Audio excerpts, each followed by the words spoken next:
Now, if you're thinning, right? If your hair is thinning, you definitely want to hear this. I got a question today, and this gentleman, he came to me. He's like, yo, B, my hair is thinning. What should I do? Well, I appreciate the question because I have an answer for you. So let's get right into it. Thinning hair is complex. It's multi-layered.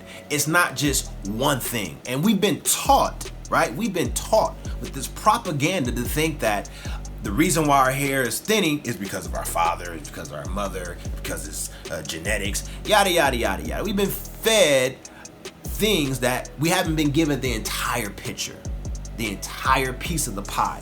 There's several triggers to hair loss, right? There's DHT, there's food, there's smoking, there's you drinking, there's fungus, there's bacteria, there's mold, there's toxins, there's stress, several different hair loss triggers. That could be the reason. There's nutritional deficiencies, right? Man, the list can go on and on and on what is triggering hair loss. Now, the thing that you want to do is that the hair loss protocol you want to take is you want to take a multifaceted, well-rounded protocol.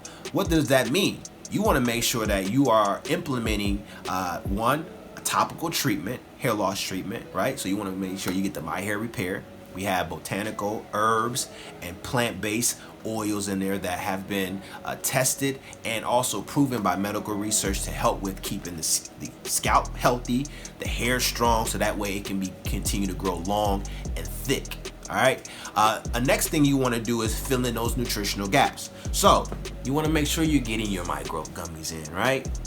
You want to also, I would recommend you get some ashwagandha. Ashwagandha is a ancient herb, right? That is great for stress. It helps your body to adapt to stress. It's called a stress adaptogen. And one of those things that can cause stress is cortisol. And cortisol is not bad. It's just when you have an excess amount of cortisol. So with the ashwagandha, it's going to help with balancing out those different stressors. I would also recommend you to stay away from mercury, right? There's a lot of foods that have mercury, for example, like fish. Fish has a lot of mercury, and mercury can cause a dysfunction in your mitochondria, and your mitochondria is the entire reason that your hair is growing. It gives your hair the power and the energy to grow through its growth cycle. Without your mitochondria, your hair would not be powered up. So that's what we always want to start from. Make sure you get some selenium in. Selenium is a mineral that's going to support mitochondrial function. You also want to make sure that your thyroid is healthy. This is essential because the thyroid, when the thyroid is not healthy, then that's also going to impact the thinning of the hair. And you want to make sure that you have healthy scalp, and you want to make sure that you're using the right tools. So do you have shampoo? Do you have a good conditioner? We have a hair shampoo and a hair conditioner that's going to help with stimulating growth. That's going to make sure that fungus and bacteria is clear from your skin. Because if the environment on your scalp is not healthy enough for hair to grow, then hair won't show. I'm talking about if the soil is not right, then the plants will not grow. The people will not be able to be fed.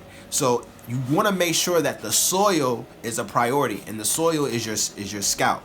You want to make sure that your temple, your body, is a priority, because then that's going to have an impact on the scalp, and the scalp is going to have an impact on the follicles, the hair.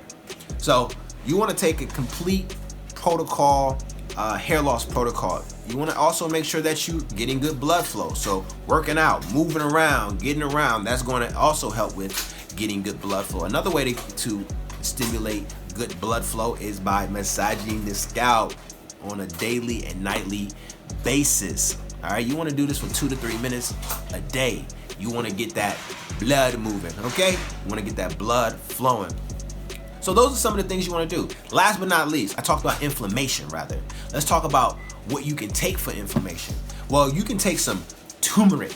All right, get some turmeric. It is an anti-inflammatory herb, okay? So you want to take that for inflammation because DHT can cause inflammation, and inflammation can suffocate your follicles. Thus, the nutrients are not getting there. The oxygen is not getting to your follicles, so the hair can grow. All right, there's more I can say, but we want to keep this short. We want to keep this quick. If you start with that, then you're starting on the right path to hair growth. I hope that helps. If you have any other questions, please let your boy know. As always, I'll see you on the next episode. We out.